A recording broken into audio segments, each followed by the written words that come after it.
Black Star Network is here. Hold no punches! I'm real revolutionary right now.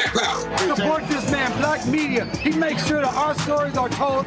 Thank you for being the voice of Black America, Roland. Stay black. I love y'all. All momentum we have now, we have to keep this going. The video looks phenomenal. See, there's a difference between Black Star Network and Black-owned media and something like CNN. You can't be Black-owned media and be scared. It's time to be smart. Bring your eyeballs home. You dig?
June 11th, 2024, coming up on Roland Martin Unfiltered, streaming live on the Black Star Network. A non-profit organization in Georgia, the Bail Project, which helps thousands of incarcerated people get out of jail as they await trial. Actually, the national organization, they've closed their Georgia branch because of the Republicans' new law that strictly curtails the freedom to post bail for others. We'll talk to an official with the Bail Project. Folks, also, President Joe Biden took the time to remember civil rights icon Reverend James Lawson. We'll show you what he had to say. Also, I have the exclusive video. I moderated a panel in 2017, the Congressional Black Caucus Foundation, ALC. We were talking about Colin Kaepernick and protest. Who happened to be sitting in the audience in the corner of the room? Reverend Lawson. Which I'll show you what he had to say to those assembled. A jury finds President Joe Biden's son, Hunter, guilty on all charges in his federal gun case. In the Justice Department and a Tennessee school agreed on steps to prevent race-based harassment targeting black students. Also, we will again debunk the lie that Donald Trump saved HBCUs. Dr. Walter Kimbrough, two-time HBCU president, we're here to set the record straight. Plus, got a few words about folks complaining that rookie WNBA player Caitlin Clark did not get chosen to be on the 2024 Women's Basketball Olympic team. And Ward Dunn, of course, has his celebrity golf tournament, benefits his initiative to help single families get housing. It is time to bring the funk. I'm Roland Martin Unfiltered on the Black Star Network. Let's go. He's got it. Whatever the miss, he's on it. Whatever it is, he's got the scoop, the fact, the find. And when it breaks, he's right on time. And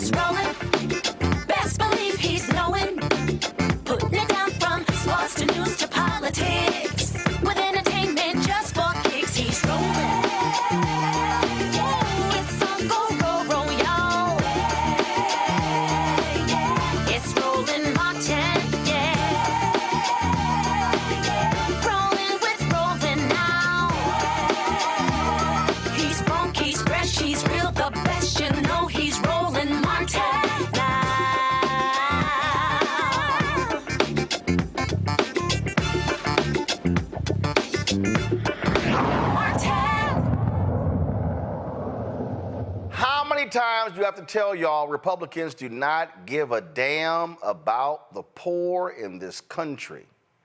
Beginning July 1st, folks who cannot afford bail in Georgia will be stuck there even if they have minor nonviolent charges. Why? Because Governor Brian Kemp signed SB 63 into law, a bill Republicans drove through that expands expanded the use of cash bail. Now, here's the deal: the bill restricts charitable bail funds, one of the only lifelines for low-income people to have, from actually putting up bail for those individuals. Organizations like the Bail Project provided free bail assistance to hundreds of people, but now will cease their operations in Georgia because of this law. Jeremy Cherson is the Director of Communications for the Bail Project. He joins me now from Los Angeles. So Jeremy, here's what to me is just completely stunning. So what these Republicans are saying is,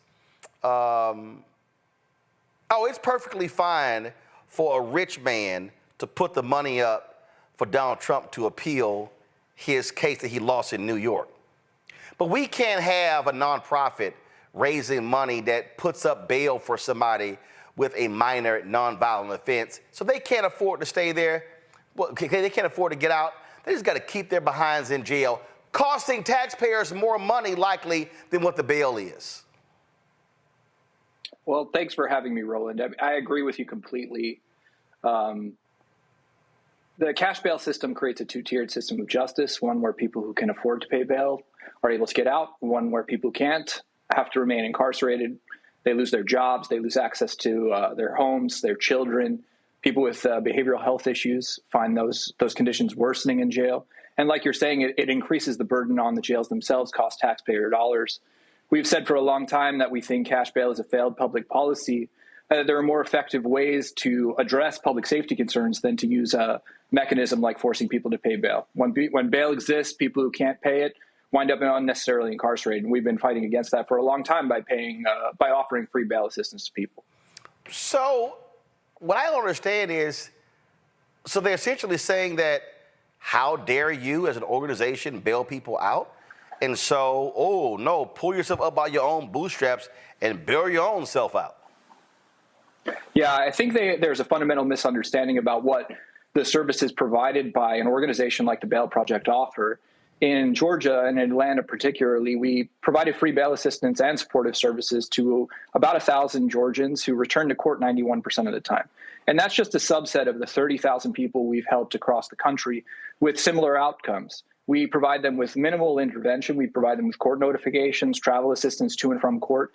And when people need some help, whether it's by getting a job or finding access to housing or addressing issues related to mental illness or drug addiction, we help connect them to services that can support them. And so I think the Georgia legislature has been looking for a boogeyman. They've been had a very aggressive posture, at least in Georgia and Atlanta, towards the local bail fund there, the Atlanta Solidarity Fund. There was a big show of force from police because of their alleged engagement in the Stop Cop City protests. And they showed up with effectively a SWAT team and armored vehicles to arrest a couple of nonprofit employees. So I think this is retaliation against that, which has made local officials very concerned, the protests about the police training facility that's being built there. But ultimately, they've misunderstood the services that we provide. We are addressing a gap in a ineffective government support network. You know, effectively, what we're doing is something that government, if it was running properly, would do. And so we're meeting unmet needs, we're addressing unmet needs, and we're helping people. And that really closes the revolving door of justice that the Republicans tend to complain about. But what you also are doing, you're extending people a helping hand.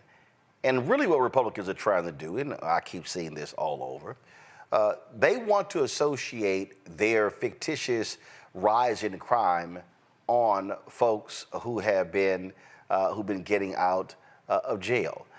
And that's really the game they've been playing. They want to assign blame to anybody, even if the FBI stats show the crime is actually down.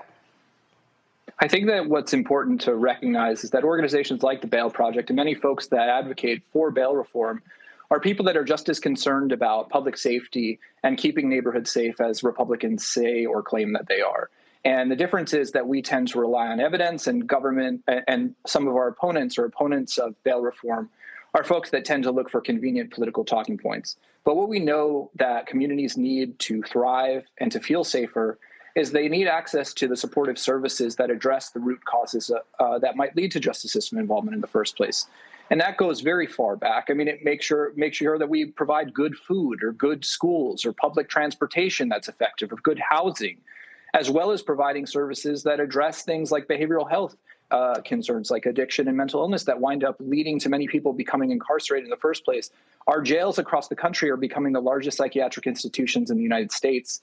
That's a ridiculous mechanism. Even folks on both sides of the aisle tend to agree that police particularly are being used for things that they shouldn't be used for, like addressing mental health crises. And you know, an effective government would be one that looks much more holistically at public safety concerns, looks to prevent justice system involvement in the first place. And I don't think that they are doing that right now. I think what the Georgia legislature has done is extremely short-sighted. It'll tend to fuel mass incarceration in the state by forcing people with low-level misdemeanors and low-level offenses to become incarcerated because bail will be required to be set against them. I mean, we're talking about people that might have issues with loitering because they're unhoused or something like that. That's not an effective public policy. If the government was serious about safety and really interested in making sure that people in Georgia were safe and getting what they needed, they could have invested their legislative time for a myriad of other options, whether that be expanding the sort of preventative services that I've described so far, or making sure that the pretrial network, pretrial services in particular, are expanded and offered to people more widely than they currently are. So the net effect of this decision, the people in Georgia, you get a minor nonviolent offense, you can't pay your bail, you're screwed. Absolutely. Yeah, I think that that's true. There will be a lot of unnecessary incarceration. There will be more people incarcerated as a result of this new law going into effect. And they really should have thought about that. And Georgia has one of the worst case processing problems in the United States. Cases last there longer than most elsewhere, and they didn't deal with that. Instead, they dealt with finding ways to lock more people up, which is very disappointing. Are y'all seeing this happen across the country? Are other states looking to do what Georgia did? I think it's important to point out to viewers that, bail reform is effective in a myriad of places. There's at least a dozen jurisdictions across the United States that have implemented some form of bail reform, whether that be to minimize or completely restrict the use of cash bail. Illinois being the first state in the country that has completely eliminated the use of cash bail. And they do that in favor of a system that just it creates a robust series of hearings where judges have to make a determination about whether, if somebody is actually a risk to another person or persons, if they were released, that they would detain that person. They need to provide evidence to do that. I think you see regressive legislation coming out across the country in certain states, and I think that often is foolish because there are more effective mechanisms to do this that keep communities safe and stop the revolving door of justice and crime that Republicans tend to complain about. All right, Jeremy, we appreciate it. Thanks a lot. Thanks for having me. Folks, I'll be right back on Roland Martin Unfiltered right here on the Black Star Network. Hello, my brothers and sisters. This is Bishop William J. Barber II, co-chair of the Poor People's Campaign, a national call for moral revival, and president of Repairs of the Breach. And I'm calling on you to get everybody you know to join us on Saturday, June 29th at 10 o'clock a.m. in Washington, D.C. on Pennsylvania and 3rd for the mass Poor People's Low-Wage Workers Assembly and Moral March on Washington and to the polls, and the post effort to reach 15 million poor and low-wage infrequent voters who, if they vote, can change the outcome of our politics in this country. Our goal is to center the desires and the political policy agenda of poor and low-wage persons, along with moral religious leaders and advocates. Too often, poor and low-wage people are not talked about, even though in this country today there are 135 million poor and low-wage persons. There's not a state in this country now where poor and low-wage persons do not make up at least 30% of the electorate. It is time that the issues of poor and low-wage people be at the center of our politics. Living wages, health care, things that matter in the everyday lives. We will no longer allow poverty to be the fourth leading cause of death in this country. We must let our voices be heard. Join us. Go to our website, www.poorpeoplescampaign.org. RSVP. Get others to come. Get a bus. Get a van. Get on the train. Come and let our voices be heard and our votes be felt. Lift from the bottom so that everybody rises.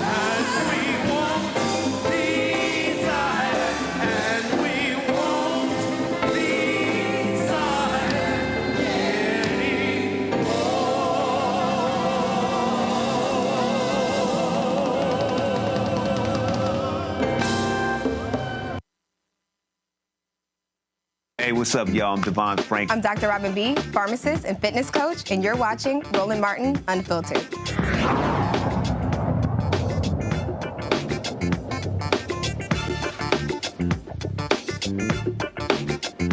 All right, folks, my Tuesday panel, Dr. Mustafa Santiago Ali, former senior advisor for environmental justice at the EPA, joins me from D.C. Randy Bryant, DEI disruptor, also from D.C. Joe Richardson, a civil rights attorney out of Los Angeles. Joe, I'll start with you. I mean, listen, what you have here, this is just Republicans continuing to attack people in this country. They ain't pro-life. They don't care about human beings. They just want to say, oh, we're tough on the crime. This does nothing but hurt the poor people in Georgia. Yeah, it accomplishes absolutely nothing, and any negative trend just already negatively affects those who are already behind. And in the cash bail world, you have a situation where for a long, long time, you've had to deal with the notion of two people who are charged with the same thing, having not only different outcomes because they respond to the pressure of being in jail or not being in jail, but they're treated differently from a cash bail standpoint. And so one brother who has the money, one person who has the money to do what they need to do, they get out, they get on the street, they get an attorney, they have the leverage, theoretically speaking, from a resource standpoint, to affect a better outcome. And then the person that doesn't, who's more often than not, or more likely to be a person of color, and perhaps a black person, is in jail, has a much more difficult time getting out of jail, and because of that has fewer in the range of options. And so at a time where in many jurisdictions they've shown how getting rid of the cash bail system, modifying it or minimizing it, is actually effective as a political ploy, when you just lock them up. You don't have to be right. You don't have to be equitable. If you just lock them up, people still run for office on that. And so, therefore, in a situation where someone's now in jail longer than they would be, in Georgia and particularly, we've had deaths of people that have been infested by lice and other things like that. They're in conditions that they wouldn't be otherwise. And by the way, we're paying for it as if they're actually getting something that makes them better off. So it's actually bad all around. It's a political ploy, and we'll have to see where it goes. Hopefully, we can have a response to this, but that response is going to have to do with voting, being aware, and being reminded of the urgency that situations like this give us for this election. Mustafa, these folks, this is what they do. They are heartless. Adam Sir with The Atlantic, when he laid out about their cruelty. He said the cruelty is the point. Yeah, exactly. It's about penalizing the poor. That's exactly what it's about. We see it through numerous pieces of legislation that they've introduced and then passed on the state level there in Georgia and a number of other locations. Most folks actually probably realize that every 3 seconds in America, somebody's arrested. We got 10.5 million folks who are arrested every year in our country. The average for bail is about $10,000. So if you are somebody who's working class, if you are somebody who is dealing with a lower income situation and you have to face this, then you know that more than likely you're going to not have the resources that are necessary to be able to be out, why folks are then going to move forward on trying to, move your case forward. It is all about penalizing the poor. It is about demonizing individuals who haven't been blessed with wealth, and then using them as a scapegoat for many of these political ads and campaigns that, unfortunately, the Republican Party continues to embrace. So for those who care about what's happening, let me just say this real quickly, Roland. People continue to talk about they don't want to vote for Biden or other folks on the presidential ticket. This is a great example of when you vote, you can actually make real change happen in your respective states. So if you want to make sure that this no longer moves forward, that people actually have the opportunity to be free and to be able to plead their case, then you should vote. You should vote on that state level and that county level to make sure that you have the right things in place. Randy? It shows that they have created a system where they don't want people to be reformed. They don't want people to change or do better or have a chance in life. They're creating a system to imprison mainly Black people. Let's just keep it frank. And so they don't want us out. And so how can they make it more difficult for us to get out? How can they make it more difficult to penalize people who do not have the money to get out? And so it's just very obvious that there is no concern for us. They keep talking about how the prison system is another form of just modern day slavery, and it seems that way. So they don't want to give us options to get out because this solves nothing. It only hurts people, and that's obviously what they want. Well, that's what they want, and that's what their goal it constantly is. And so that's exactly what's happening here. So there's no other way about it. They want to demonize the poor, and they're like, screw y'all. You got nobody advocating for y'all, so we can just go ahead and do it. All right, hold tight 1 second. We come back, folks. We're going to celebrate the life and legacy of Reverend James Lawson Jr., who passed away on Sunday. President Joe Biden releases a statement with regards to the passing of Reverend Lawson. That is next right here on Roland Martin Unfiltered on the Black Star Network. Be sure to download the Black Star Network app. Also support us as well, folks. Our goal is to get 20,000 of our fans contributing on average for $50 a year. It's $4.19 a month, 13 cents a day. If you want to support our work, join our Bring the Funk fan club. Send your check and money order to P.O. Box 57196, Washington, D.C. 20037-0196. Cash App is $RM Unfiltered. PayPal are Martin Unfiltered. Venmo is RM Unfiltered. Zelle, Roland at RolandSMartin.com. Roland at RolandMartinUnfiltered.com. Again, download the Black Star Network app, Apple phone, Android phone, Apple TV, Android TV, Roku, Amazon Fire TV, Xbox One, Samsung Smart TV. We'll be right back.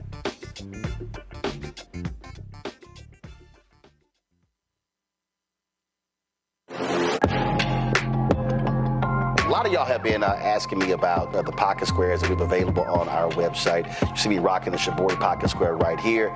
It's all about looking different. Now look, summertime is coming up. Y'all know, I keep trying to tell fellas, change your look, please. You can't wear athletic shoes every damn wear. So if you're putting on linen suits, if you're putting on some summer suits, have a whole different look. The reason I like this particular pocket square, the Shibori, is because it's sort of like a flower and looks pretty cool here versus the traditional boring silk pocket squares.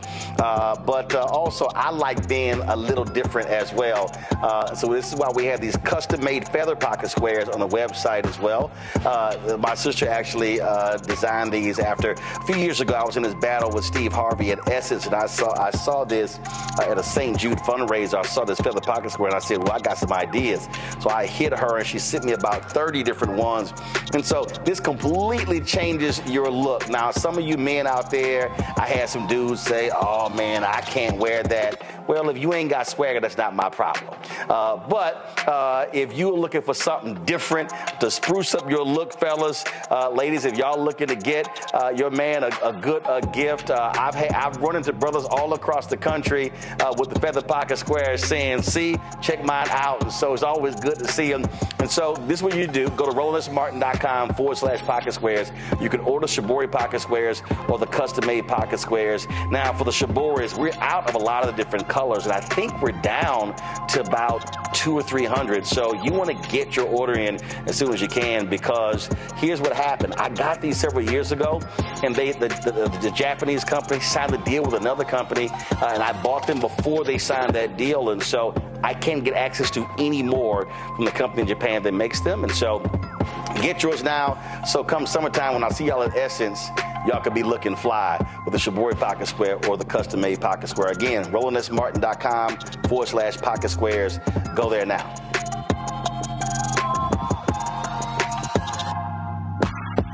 Hey, it's John Murray, the executive producer of the new Sherry Shepherd Talk Show. This is your boy, Earthquake. And you're tuned in to Roland Martin, Unfiltered.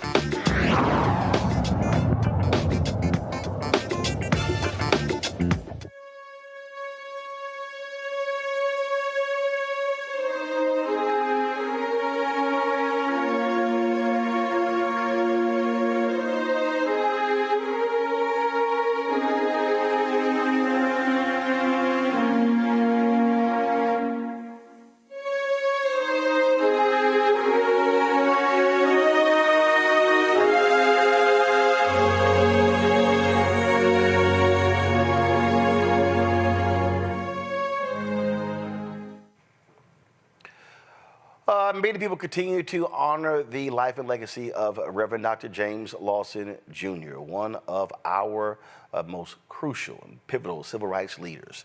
He was the leader of the Nashville movement, trained so many of the folks who became icons: John Lewis, Diane Nash, C.T. Vivian, James Bevel, and others. Today, President Joe Biden released a statement regarding his passing. He said, born in Pennsylvania, the cradle of our democracy, James Lawson dedicated his life to fighting for our country's ideals. Hailing from a family of ministers, he became a disciple for freedom and a visionary of the civil rights movement. While attending Vanderbilt Divinity School, James Lawson organized sit-ins in Nashville, Tennessee, that led to his expulsion from the university, but he kept marching on. His organizing and civil rights activism led to the desegregation of public accommodations in Nashville, one of the first southern cities to do so. His sit-ins became a model throughout the South. As a mentor, he taught the likes of Diane Nash, Congressman John Lewis, and countless others about the tactics and promise of nonviolence resistance. And as a minister, he preached about how the fight for equality, dignity, and justice for all was a divine calling. It is only fitting that Vanderbilt University now boasts the James Lawson Institute in honor of a man who was the architect of the Southern Freedom Movement and, later in life, a consistent advocate for human rights. Jill and I are saddened by the loss of one of the nation's noblest leaders. His passing before Juneteenth is a reminder that our nation's journey from slavery to freedom started in the hearts of people like James Lawson, spellbound by freedom. We send our condolences to the Lawson family as a nation mourns a man who helped redeem the soul of our nation. I told you yesterday when I first met Reverend Lawson, I was already familiar with him and his work. But it was September 22nd, 2017 at Congressional Black Caucus Foundation, AOC. I was moderating a panel that had among the folks on there, Dr. Harry Epworth. We were talking about Colin Kaepernick and protests, things along those lines. And Dr. Everett Ward, who then was the general president of Alpha Alpha, told me that he and Reverend Lawson were about to leave. And I said, I'm sorry, who? He said, Reverend James Lawson. I said, he's here? He says, yes, he's sitting over there. And he was literally sitting in the corner, back of the room, not making a fuss at all. And I could not allow him to walk out of that room and not speak to the folks. And so when I got home today from my trip in Atlanta, I went to my archives and found this 7-year-old piece of video. Here is the brilliance of Reverend Dr. James Lawson, Jr. In appreciating our folk who put the time in terms of leadership and made it possible for us to do what we do. If any of you understand SNCC, understand civil rights movements, understand true teaching about true mobilizing and organizing, we have somebody who was at the vanguard of that, led the Nashville movement, Reverend Dr. Jim Lawson, who's here. Step on up, brother. Come on up. I got you right here. So I want, as somebody who taught those students nonviolence, but also taught them the strategies, your advice, and he is on my list, folks, who I was interviewing leading up to the 50th anniversary commemoration of the assassination of MLK, so we'll be chatting soon. What will you tell the folks sitting in this room they should be doing when it comes to protest and policy, mobilizing, organizing now, so when we come back next year, they should give us a report? What would you tell them to do? You can hold the microphone. You can hold the microphone. Well, I've just been wandering around and wanting to listen, so I just decided to come to this group. You're asking me a huge question. And I'm not even sure how to begin.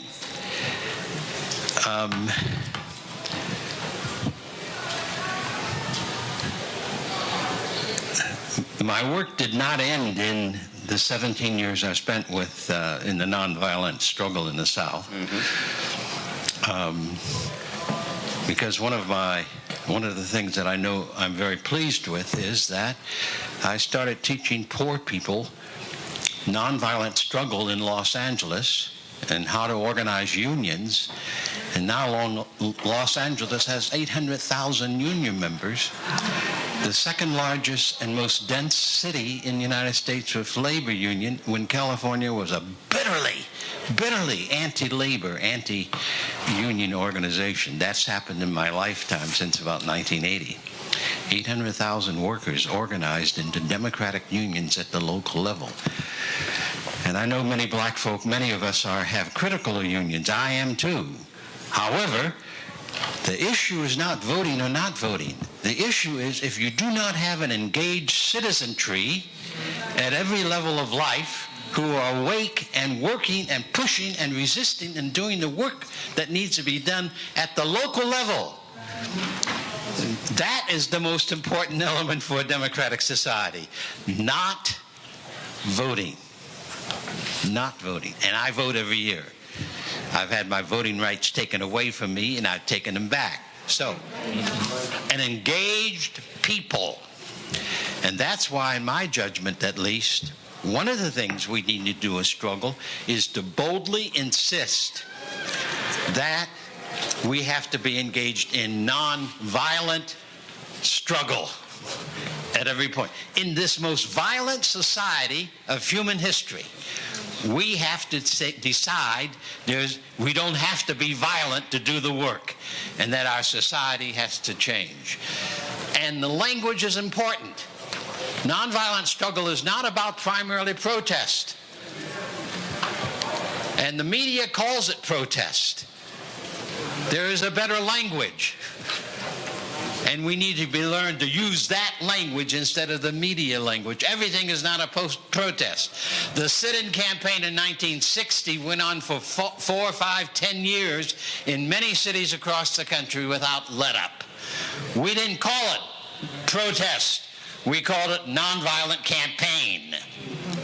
The voting rights campaign of 1965. Black folk were trying to vote in the South long before even I was born. 1928. So voting was an issue. We did not have a voting rights bill. Congress would never have passed it. Presidents never supported anti-lynching laws. Lyndon B. Johnson told Martin King in 1964 in December, I cannot do a voting rights bill. I don't have the power. Martin Luther King Jr. came back to SCLC and SNCC and to the rest of us in the Southeast in 64, 65 and said, we must have a voting rights campaign that forces Congress and the President to do the voting rights bill of 1965.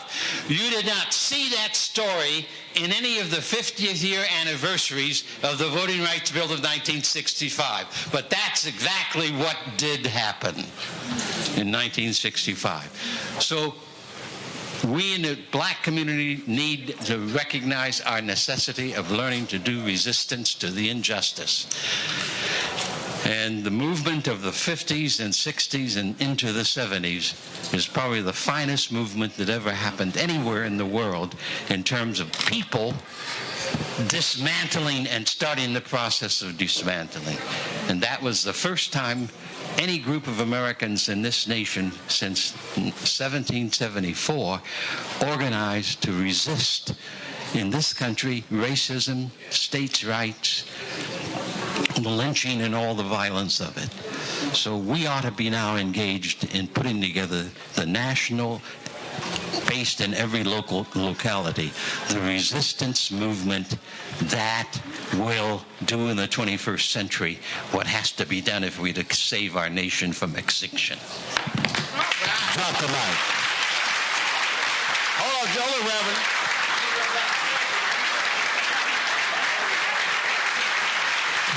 No. 5 minutes and 5 seconds of sheer brilliance, Mustafa. Oh, I mean, Reverend Lawson was the truth. I was just thinking about that interview that you did with him. He was in his late 80s, or no, late. He was 91. Well, he was 91. Right, and to be so clear and articulate, and to be able to share both the history and the moment you find yourself in, and a set of solutions, even in that moment.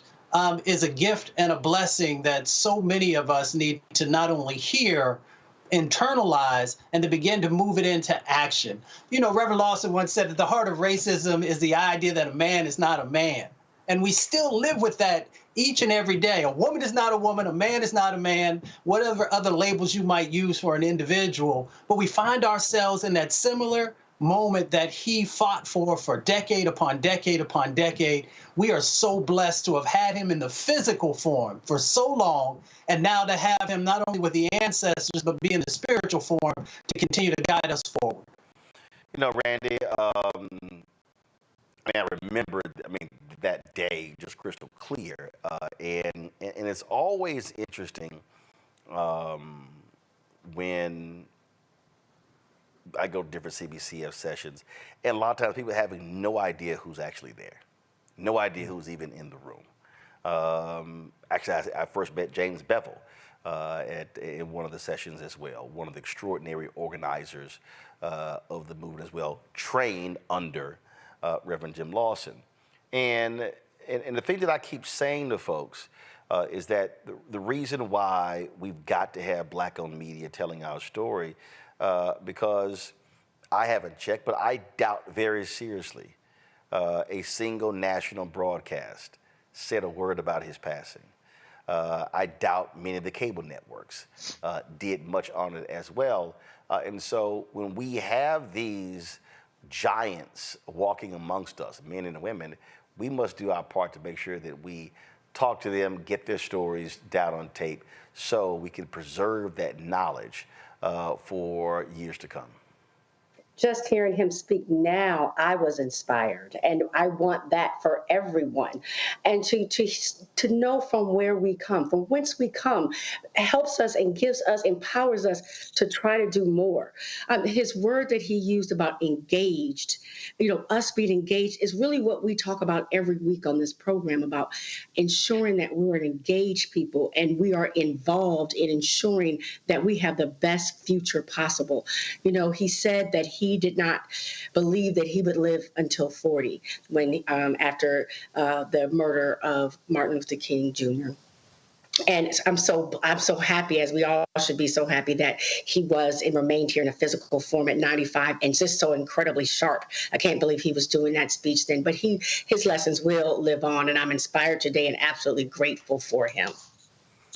Joe, after leaving the South, he traveled to Los Angeles, where he pastored Holman church there as well, and so he was quite known there. I'm going to pull up in a second that, and just a few months ago in January, there was an unveiling of a street name there in Los Angeles after him. Yes, he was quite amazing. He spent 3 years in India following the independence movement, learning the principles of nonviolent protest. Dr. King called him the leading theorist and strategist of nonviolence in the world. And I thought it was really interesting, too, in terms of what you just showed, him talking about strategy, including words, including how powerful words are, how you term something, how you frame an issue. This is it's not a protest. This is actually what's going on. And one of the things that I'm always wondering about this current generation, who may have the youth coming up, people my daughter's age, they may have a different expectation because they've seen a black president, because they've seen a woman vice president, a woman that should have been president. But I wonder aloud about their strategy, right? And one of the things about the civil rights movement was that it was strategic to a T. I've talked to many people, including my late father-in-law, who worked with Martin, was the housing point person for the organization. And they talked about how when they had meetings, hey, listen, this is nonviolent. If it's not something you can do, we just appreciate you turning around and walking out, because here's the way that we have to do it. It's not just about what we'll do. And they also knew that any mistake, any perception, any film of them getting in a fight, them hitting back, undermines everything they're trying to do. Because even while they strategically choked organizations economically, including the city of Birmingham with the Birmingham bus boycott, they also moved hearts with white people who may not have been crazy about riding the bus with somebody black because they hadn't before, but they weren't interested in sicking dogs on them either. So they were extremely strategic. He was such an architect of it. And so hopefully we can learn the lessons and look and see at people like him, because there aren't many more that can bear witness. Andrew Young's still around. There's a few others, but not many more. So hopefully we can really learn those lessons and really start to apply them today using things like technology, et cetera, dissemination of information in an instant worldwide. Use those things to our advantage and see if we can really take this thing where it needs to go.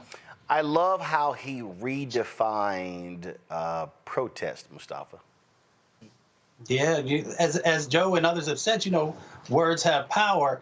And often folks will try and use our words against us. So when we have strategy and we understand the psychological opportunities that exist through language, then we have the ability to actually, as Joe said, not just move, but to change the paradigm of the for all the work that Reverend Lawson and so many others did. Absolutely. And again, just how he just methodically broke that down, saying it was such a difficult question. Yeah, he said it with ease, Randy. And I want so many people today to understand that when you talk about how Dr. King described him, being a master strategist, that to me is a huge missing component of so many things today. Folk want to talk, they want to protest, they want to yell, scream, and holler, but they're not strategizing on what they're trying to achieve. Exactly. Looking at what do we want, what is our goal, and how do we get there, and how is it possible to get there? Not just acting from emotion, not just doing what we're feeling right then, because I know that's tempting, trust me, but to really say, how do we get to where we need to be, and sitting down and saying this is what can and cannot work. I mean, that's real brilliance, and I think that's what's been missing from many of the movements that we've had lately. We need to get back to that. And even when we talk about the campaigns that are going on right now, like what is the strategy? I mean, what are our hurdles, and how do we get across those hurdles? So, and I had to laugh when he said, I don't know where to begin. And for a moment, he was so quiet and seemed almost befuddled. And you're like, what is he going to say? And then he comes out with this brilliance and just flows and shares with us, shares with us so much about the past, and just gives us hope for the future. Just outlines it if anyone pays attention about what we need to be doing. Well, absolutely. And so we are awaiting more information from the family regarding funeral arrangements. And I really do hope folks will take the time to go to the Black Stud Network app, go to our YouTube channel to watch that interview that I did with Reverend Lawson. It was absolutely amazing. And I told y'all what happened. I was so mad. We had this great interview in, was it 2017? And the folk at TV One completely lost the interview. They lost it. The only thing that I have from the original interview, and I happened to find it and thank goodness I actually used my own GoPro. So I've got about 30 or 40 minutes of the original interview from our GoPro camera. Audio's not great, but luckily I was able to convince him to sit down and do a second interview. And he said yes. Because it was just, again, it's needed. And when I look at so much of what's happening today, and I'm telling our folks, it's, we've got tremendous leaders, great folks who are becoming ancestors, and mainstream media completely ignores them. They don't talk about them, they don't mention them, they don't really delve into their life. But that's also why Black-owned media is critically important, because we can't just simply allow other people to tell our story. That is important for us to do as well. And so, again, we continue to honor the life and legacy of Reverend Dr. James Lawson, Jr. All right, folks, we come back. More to talk about on the show, including we're going to break down and just bust these folks who keep lying about Donald Trump and HBCUs. I mean, I'm talking about lie after lie after lie after lie. Y'all, they're all lying. So we're going to talk about that. That and Warrick Dunn, of course, NFL running back, has done some amazing work when it comes to housing. Had an opportunity to go to Atlanta for his celebrity golf tournament, raising funds for his foundation. And so we'll hear from one of the women who has been helped by his foundation. We'll hear from him as well. Folks, you're watching Roland Martin Unfiltered right here on the Black Star Network. Now streaming on the Black Star Network. It was my junior year at Georgetown, and Spike calls me and he says, Malcolm, what are you doing next year? So, graduating, He said, take a year off, work on Malcolm X. I said, okay. But first of all, for the folks who don't know, Spike is my cousin. Spike is my cousin. Just for the person watching, like, how the hell is Spike just gonna tell you that it's true? It's true.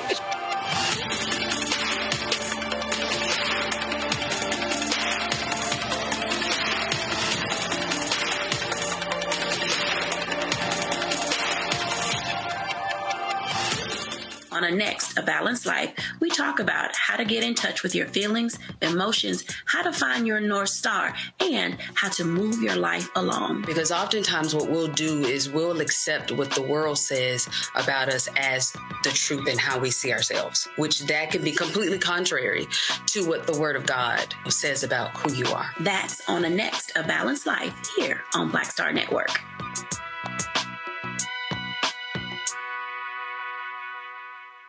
Fanbase is pioneering a new era of social media for the creator economy. This next generation social media app with over 600,000 users is raising $17 million, and now is your chance to invest. For details on how to invest, visit startengine.com/fanbase or scan the QR code.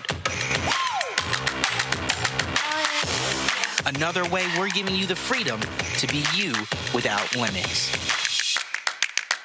Hatred on the streets, a horrific scene, a white nationalist rally that descended into deadly violence.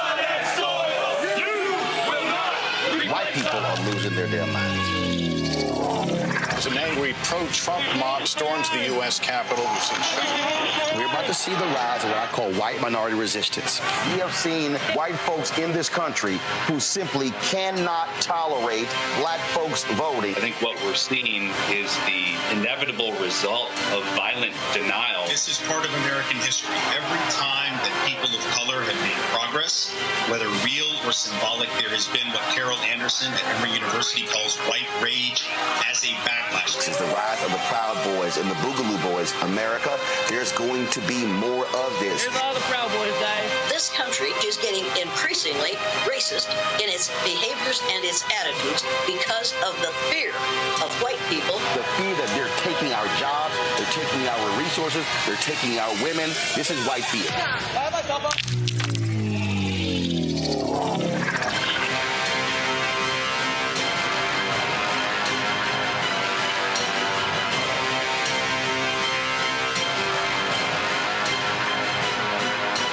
On the next Get Wealthy with me, Deborah Owens, America's Wealth Coach, Dexter Jenkins is a faith-based financial mentor with more than 20 years in the financial services industry.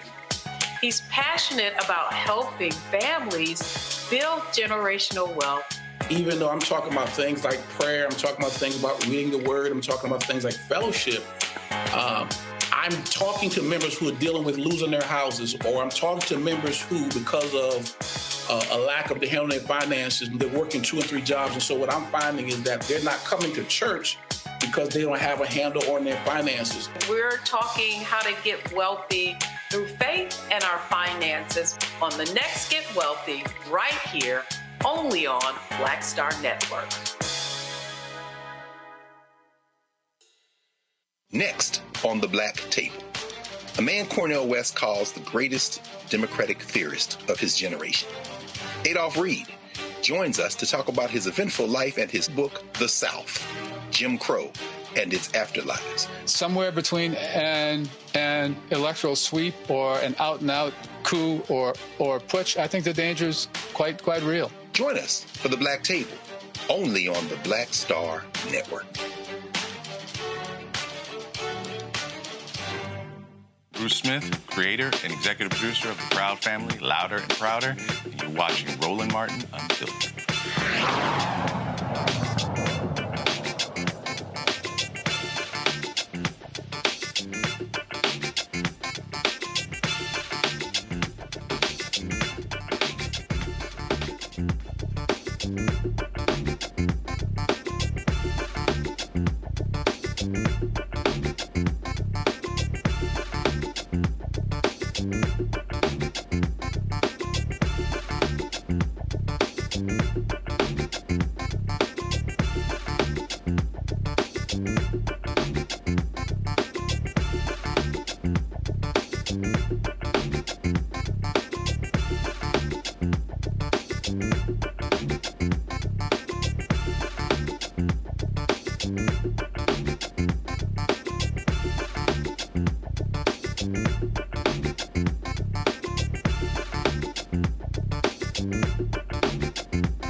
federal jury in Delaware convicted the son of President Joe Biden, Hunter Biden, of 3 federal gun charges. He faces up to 25 years in prison for those charges: lying on a federal screening form about the drug use and lying to a gun dealer, plus possessing the gun. The 54-year-old businessman and attorney's case came after a July 2023 plea deal fell apart that could have resolved gun and tax charges without prison time.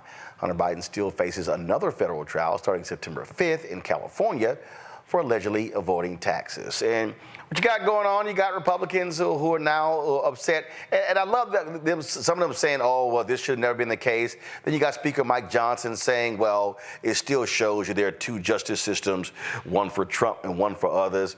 These folks are 100% trash, Randy. Absolute trash. Absolute trash. We knew what they were going to say. The one thing we have to remind ourselves is that Hunter Biden is not running for president. And Trump is, and he has 4 felonies against him. So let's just, talk about the difference there. Look, it's a difference. And again, what you have here, without a doubt, Joe, are folks who are joking. And I go back to that ridiculous interview Dr. Phil did when he said, Biden, he could, with Donald Trump, Biden, he can call these things off. So Biden will call off prosecution of Trump. Don't you think he would do it for his son? And he didn't. And not only did he not do it, but he said that it would be going forward and that he wouldn't be pardoning him if he was convicted. And so now, that's not to say that the Bidens don't have privilege and access that a lot of regular folks don't have, but he did let the system do what it does.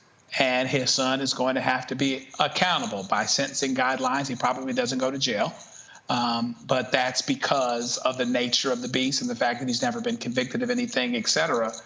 But Donald Trump and Donald Trump's subordinates don't get to say that there's a 2-tier justice system, or at the very least, that they're on the bottom tier of a 2-tier justice system. They're on the top tier, given the resources that they've had, the availability that he's had to lawyers, to money, and the fact that statistically speaking, he probably will never do a day of time, as it were.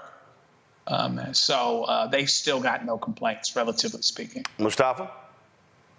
Yeah, but we know the justice system usually works for those who it was created to protect. So we know what has played out over decades, over actually centuries for Black and brown folks. So, I appreciate that we're in a moment where those who have had privilege are now having to also live up to the letter of the law.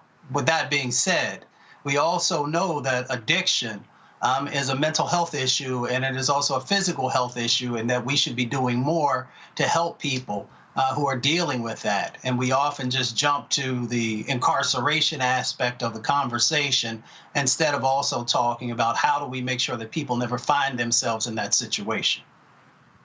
Absolutely, folks. Let's go to Kentucky, where a former Kentucky corrections sergeant will spend the next 7 years in prison because he was depriving an inmate of his civil rights. A federal jury convicted Eric Nantel of 1 count of deprivation of civil rights for his failure to intervene to stop the assault of an inmate, 2 counts of obstruction of justice for misleading state investigators, and 1 count of making false statements to a special agent of the FBI. According to court documents, Nantel watched the beating of a non-violent inmate and covered up the incident by lying about what actually happened. This right here is the latest example of a Department of Justice that's taking aggressive stances. For instance, this as well, the DOJ has settled with Hawkins County, Tennessee schools to resolve its investigation into allegation of race-based harassment and other discrimination targeting Black students. The month-long investigation discovered that the incidents of harassment, including a mock slave auction to sell Black students to their white counterparts, while white students repeated an open use of the N-word and a Monkey of the Month campaign to ridicule Black students. Although the school district took steps to acknowledge some of the harassment, the DOJ found the response was not sufficient to protect the constitutional rights of Black students.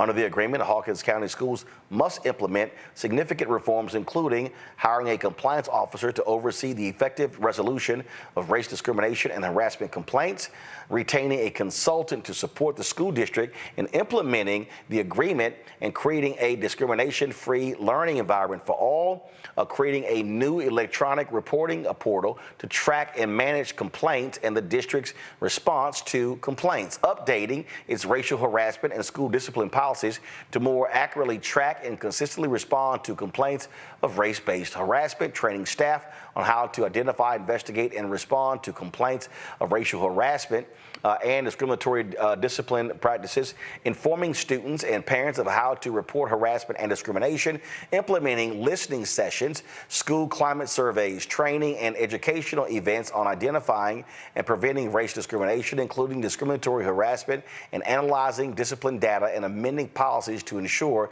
non-discriminatory enforcement of discipline policies. I keep saying over and over and over again, Joe, elections matter. And a Biden-Harris Department of Justice has been far more aggressive on putting jailers and wardens in prison for their actions and also tackling racism in our schools. Yeah, absolutely. And from school districts to police departments. Under the Biden administration, like under the Obama administration, you would have consent decrees for police departments that aren't doing the things that they need to do. Under the Trump administration, you had consent decrees taken apart, and you would go back to that at a time when they're needed just as much as ever.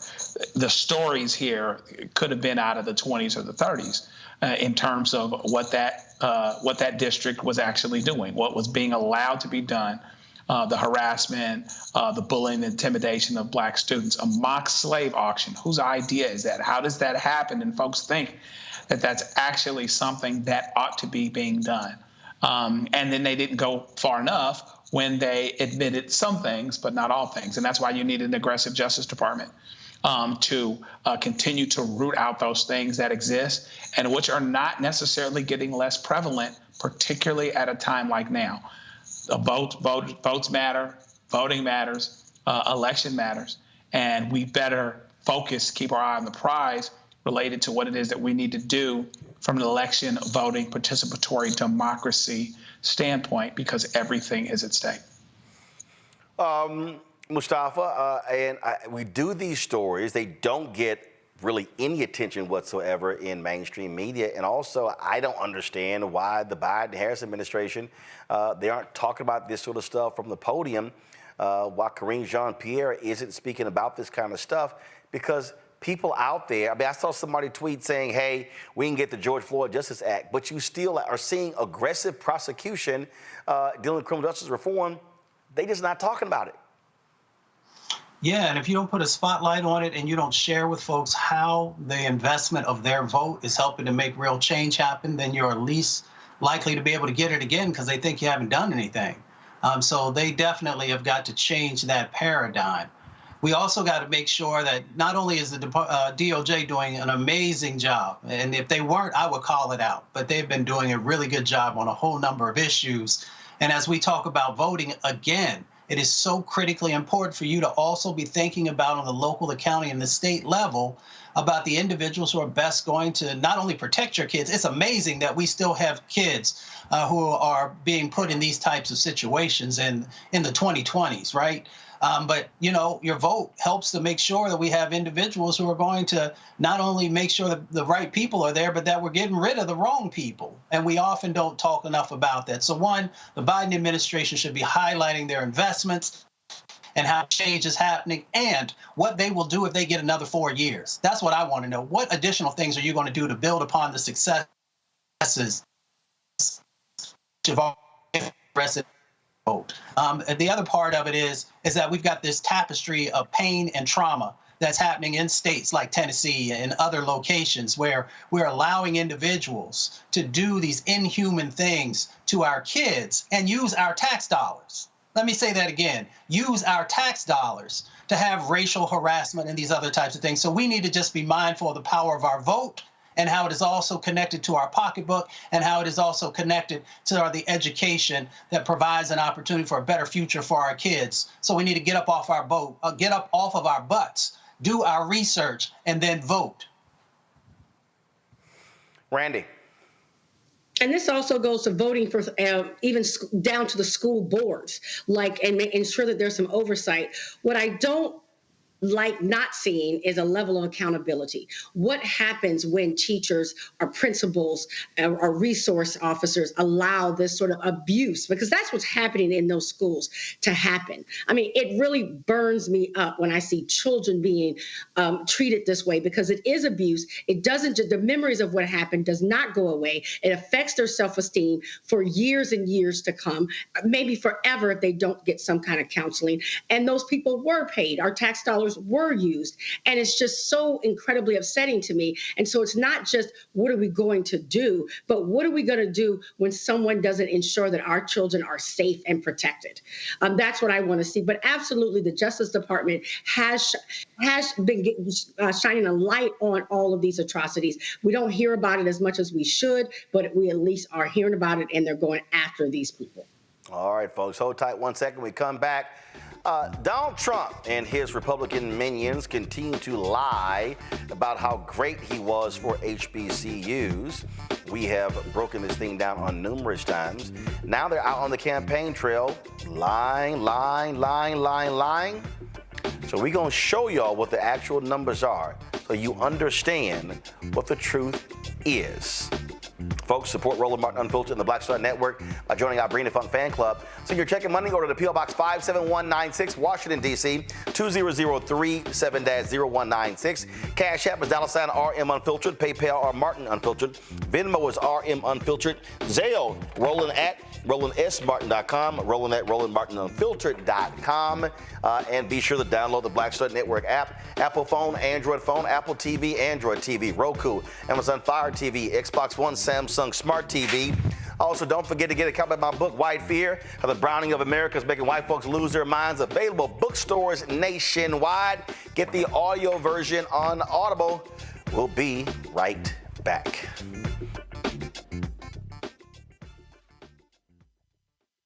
Hello, my brothers and sisters. This is Bishop William J. Barber II, co-chair of the Poor People's Campaign, a national call for moral revival, and president of Repairs of the Breach. And I'm calling on you to get everybody you know to join us on Saturday, June 29th at 10 o'clock a.m. in Washington, D.C. on Pennsylvania and 3rd for the mass Poor People's Low-Wage Workers Assembly and Moral March on Washington and to the polls, and the post effort to reach 15 million poor and low-wage infrequent voters who, if they vote, can change the outcome of our politics in this country.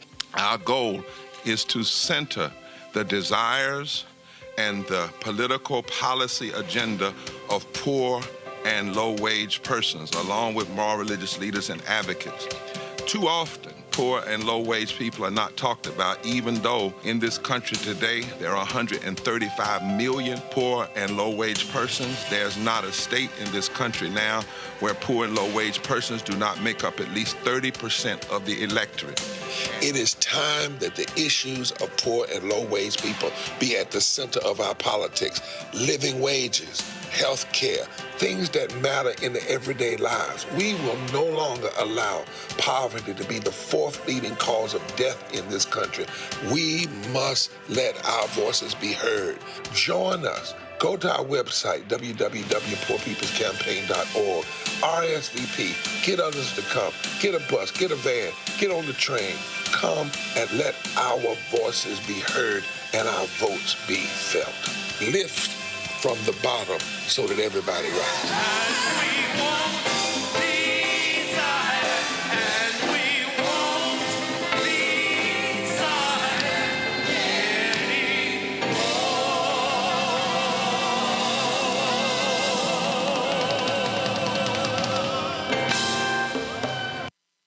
Sherry Shepard with Sammy Roman. I'm Dr. Robin B., pharmacist and fitness coach, and you're watching Roland Martin Unfiltered.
All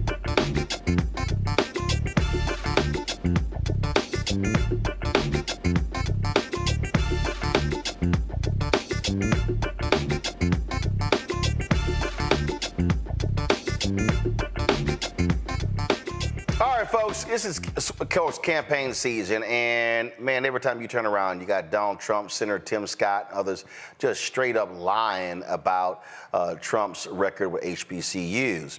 If you listen to them, I mean, they were the absolute savior, the Jesus Christ of blowing wind into the Lazarus, these dead HBCUs. This is Trump literally lying and folks falling for it. It should be 100% of the black people should vote for Trump, because I did more for black people than any president other than Abraham Lincoln. It's true. It's true. I did more than any president other than Abraham Lincoln. Think of it. Criminal justice reform. I took care of the black colleges and universities. They would come up to Washington. After 3 years, they said, why do you guys keep coming back? One of them, I got friendly with some of them, really good people. They said, every year we come back looking for money. They do a great job. Black colleges and universities, they have very little money. And then you look at Harvard and these maniacs, and they have billions and billions of dollars. Very unfair. We're going to have to look into that whole situation. We're going to have to. And Elise did a very good job when she destroyed that person, the big plagiarizer from Harvard. I think did she plagiarize every document she ever wrote? I think so. The only thing she had going for her was nice glasses, if you like that look. No, Elise did a fantastic job. We all know that. She was amazing, and it really revealed what they were all about. But I took care of the black colleges, universities, opportunity zones. Okay, first of all, I'm going to go reverse order. Opportunity zones. Straight line. There is absolutely no data that exists that shows opportunity zones greatly benefited African Americans. In fact, one of the Baltimore pastors who stood with Donald Trump when it was announced came on this show 6 months later and blasted them, saying it hasn't been working. Now, Senator Tim Scott, he's been running around touting opportunity zones as well. No data, no numbers, no economic numbers, no jobs, no nothing, just them saying, oh, we did a great job. Then you hear him talk about criminal justice reform. Let me also remind y'all, that was led by Democrats in the House. They control the House. When it went to the Senate, it was Democrats, Dick Durbin, Kamala Harris, Senators Dick Durbin, Kamala Harris, Cory Booker, and Republican Chuck Grassley, who chaired the Senate Judiciary Committee, who said, this bill ain't good enough. Then the bill got toughened. Then it went to Trump's desk for signature. But he sits here and claims, oh, these presidents, they come here begging, and they're going to keep begging, and I made HBCU funding permanent. That's what he says. The likes of Senator Tim Scott and others, they have repeated that lie. And for people who don't read, who are simply not engaged, they don't understand that information. Well, one of the folks who has been president of a couple of HBCUs actually was in D.C. and in an Oval Office. So, of all people, he would probably have a vested interest in whether or not what Trump said was true or false. Joining me right now is Dr. Walter Kimbrough. Of course, he was president at Dillard. He was also president in Arkansas there as well. Philander, you've done work at Morehouse. Did I miss any other HBCUs? Albany State. Albany State. All right, so let's just say you got your HBCU credentials. Yep. All right, and you have been tweeting this stuff, you've been reporting this stuff, and it grates on you every time you hear this man say what he says about HBCUs. Yep. It just, I mean, being an educator, you really want to focus on the truth and people understanding. And because Trump, and I think Greg Carr talked about it last week, his superpower, we got to give him credit. He just lies and there's no retribution and he just says it over and over again so people feel like that's the right thing. They have no idea. I don't even think he understands how the federal budget works because of the way he talks about how I did X, Y, and Z. And so it's really, you know, an opportunity for us to explain how federal funding for HBCUs works and who has really done the work to provide funding for HBCUs. So that's why I keep pushing back to say, no, this is an opportunity to tell what we need and then to keep pushing for additional funding because the power doesn't necessarily reside with the president. It's going to be through Congress, and that's where a lot of the movement has happened. So let's deal with this first. They keep saying, oh, that was this program. And it's like, no, we guaranteed funding. And when people hear that, they think, oh, there are billions of dollars that are now guaranteed for HBCUs because the benevolent benefactor, Daddy Trump, actually made it possible. It's a program. Explain to people this program. So it's one program that was started by George W. Bush in the 2008 budget. It was supposed to be a 2-year program to add $85 million to HBCUs, about $250 million when you add Hispanic serving institutions and other minority serving institutions. $85 million for HBCUs, about $250 million for Hispanic serving institutions. Everybody together. That includes $85 million. Now, first of all, for people who don't know, how many HBCUs are there? So we're talking about 101, 102 HBCUs. Okay, so 85 million, 101. Now we're talking about Hispanic serving institutions.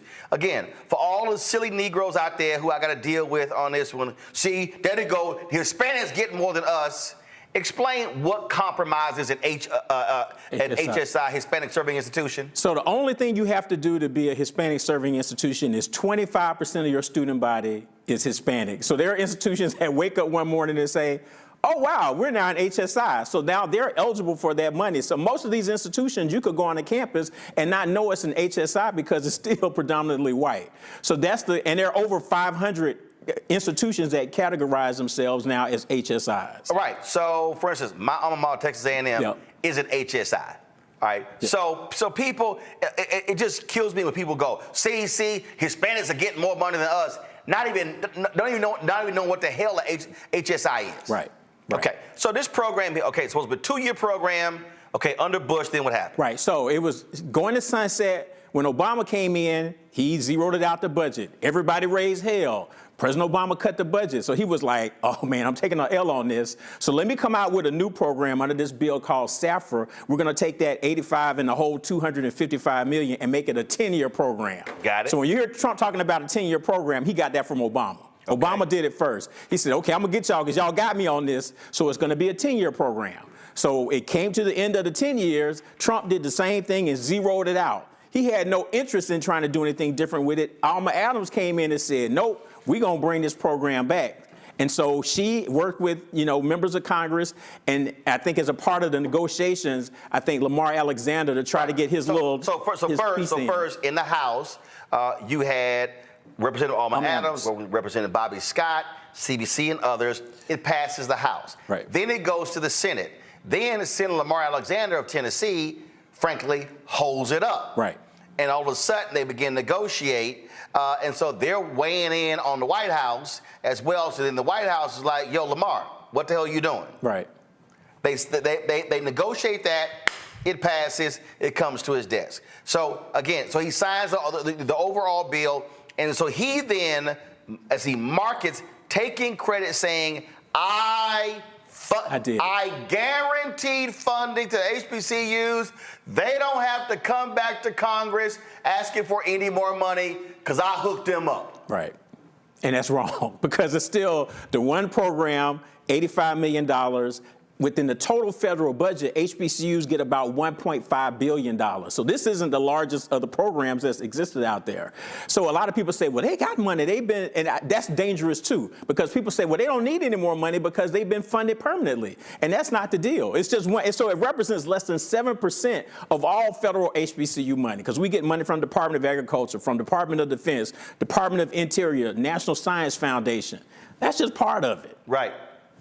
So that's why you have to push back to let people know that was only part of it. And so he does it. And the other thing I tell people, Trump never mentions this funding until after it was signed. I always dare people, find where he made a statement about it to say, we're going to do this. Obama said something about the 10 years before it was passed. Trump never mentioned it. I don't think he knew, honestly. No, he didn't I don't think he knew. Hell no, he didn't know. Yeah, he didn't know. And so in the end, he was like, oh, this is going to be one of my 4 black talking points. Low unemployment, like you said, opportunity zones, criminal justice, and HBCUs. Those are his 4 points. And if you listen, he says those 4 every time, no explanation. Right. That's it. And there's never a dollar figure attached. No. Same with Senator Tim Scott. Senator Tim Scott has gone on Fox News. He's gone on CBS numerous times, touting, oh, how great, benevolent benefactor Daddy Trump has been to black people in HBCUs. Right.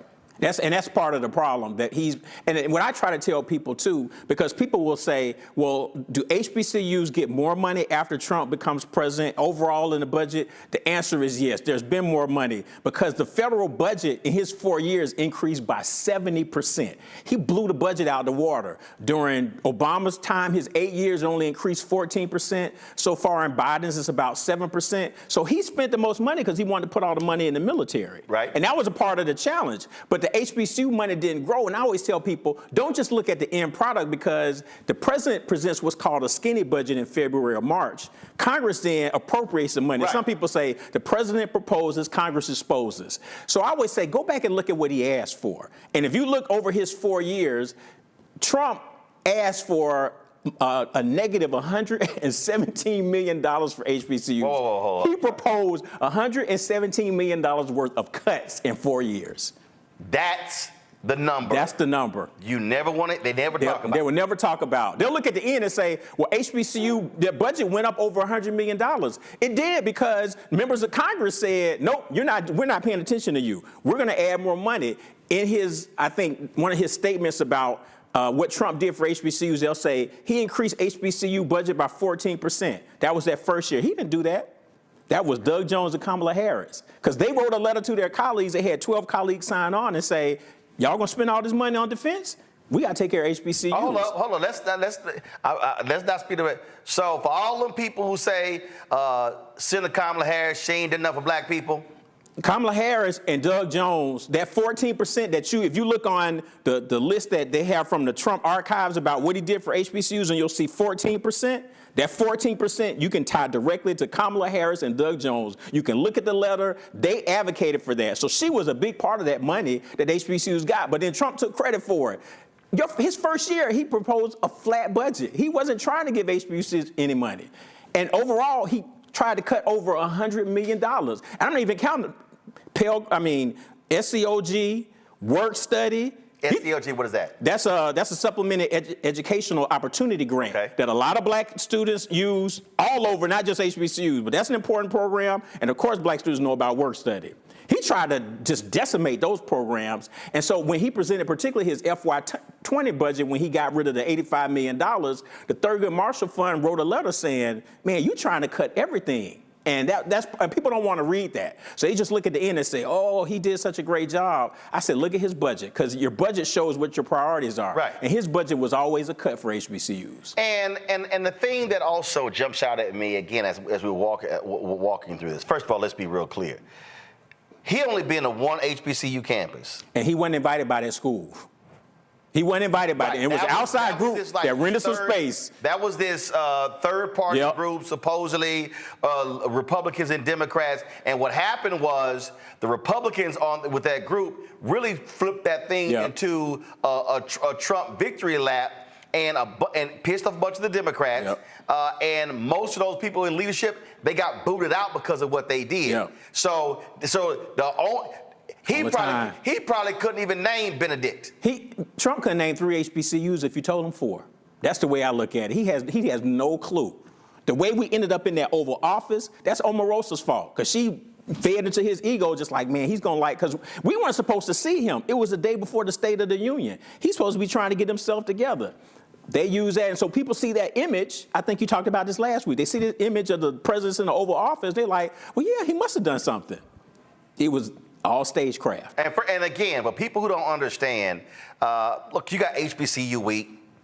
Presidents come here. Right. A lot of those meetings are in the old executive office building, and when Biden or Harris may go speak to them. Right. No, but so what they did was they wanted the photo op. So they ushered all these presidents into the Oval Office. Kellyanne Conway with her feet all in the couch. And so they take this photo, and you got all the presidents smiling, and everybody sitting there happy. And let's just be real clear: you had some happy Negroes in that room. Absolutely. You did. That's why I tell people, you look at those pictures, there's only like one or two that you can find that you can see me, because I was all the way in the back, and I used the common sense.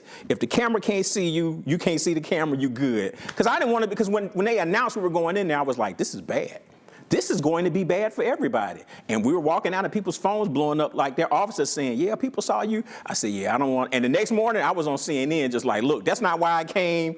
And Omarosa was upset with me, but I was like, nope, I'm distancing myself, because I didn't come here. We came here to talk to DeVos because we know she don't know nothing about education or HBCUs. Betsy DeVos, who was Secretary of Education. Right. So we were supposed to spend so the time that could have been useful to try to get her on board, we wasted walking over there taking pictures with your boy and then going back. We just wasted the whole time. It was ridiculous. And what they then did was when people were speaking outside, remember Johnny Taylor, Lindsey Baskerville, Michael Lomax, they tried to spin that and saying, oh, see, they were supportive of the president. First of all, they are over organizations that fight for the money. And they're also nonpartisan. Right. And so that's their responsibility. But look, president's fighting for the money as well. But you also got to understand when you're being used and when you're being played. Yeah. Yeah, and you can tell, too. I mean, I always tell people the very next day he signed the executive order, and I think back then you did the show and we talked about it, and you talked to Omarosa about it because they talked about how fast it was. And as I told y'all, I was like, it's almost word for word the same thing as Obama's. So it's like no thought was put into it. You just changed a couple of things. It's the same thing. But that's how they play the game. Trump and his people understand, most people know nothing about HBCUs, so I'm going to tell them this is what I did, and his fans say, yep, that's what he did. That's why all those white people were clapping in that rally. Yeah, they're just clapping. So they're like, that's great. That's wonderful. But look what he did for the blacks. Right, but I asked him, it's like, you haven't heard not one HBCU president say any of the things that Trump is saying. Not one. The advocacy groups don't even say that. And there are, like I said, Thurgood Marshall criticized them, and UNCF has criticized them too, to say, you said you were going to do X, Y, and Z. All right, we want to see what you're going to do. And he didn't do anything. They were just like, so it was all just for show. But it's a part of his 4-point, this is what I do for black people. Yep. Walter, hold on one second. Folks, we were talking, of course, earlier about Reverend Dr. James Lawson, Jr. And Congresswoman Maxine Waters. She has some votes, but she wanted to share her perspectives on his life and legacy. And so let's quickly go to Congresswoman Waters. Congresswoman Waters, you there? Yes, I'm here, and thank you so much, Roland. You're the one journalist, owner that we can count on to deal with our leaders and the loss of our leaders, making people be reminded of whom they were and what they stood for and what they did for all of us. And so thank you one more time for doing this and for recognizing the work and the legacy of Reverend James Lawson. He, of course, pastored the church there in Los Angeles after leaving the South, and he was quite influential in the City of Angels. Absolutely. He pastored Holman Methodist Church, well-known Methodist church in Los Angeles on Adams Boulevard. And he had almost, I think, 3,000 in that membership. And he held all kinds of seminars and workshops, and he preached nonviolence. This was after he had spent all those years with Dr. Martin Luther King, and Dr. Martin Luther King described him as the strategist on nonviolence. He was an extraordinary human being. He suffered a lot. He was kicked out of Vanderbilt. He was, the leader in some of the sit-ins, and he warned people and the volunteers coming in that this is about not returning the hit. This is about making sure you turn the other cheek, in essence. And that was a hard lesson to teach because most people, rightfully so, were angry at the beatings and the lynchings and all that was going on. But he believed in nonviolence. He was a student of Gandhi's, and he believed in nonviolence. He taught it. He was successful working with Dr. Martin Luther King and probably saving the lives of many who would have engaged in the confrontations. Well, he believed in it so much that he could have gotten a waiver to avoid being drafted in the military. He chose to go to federal prison, and he said he didn't even want to accept the waiver. That's how much of a pacifist he was. That's right. He was absolute in his knowledge and his thinking. And again, I think it's important that we can visualize volunteers coming to work in the civil rights movement and then being directed to have to sit in on one of the lessons that was being taught by Dr. James Lawson. He would tell them, this is not for the faint of heart. This is about the fact that you will be beaten. This is about the fact that you will be struck. This is about the fact that you'll be spit on and on and on. And he would let people know that nonviolence was a serious commitment.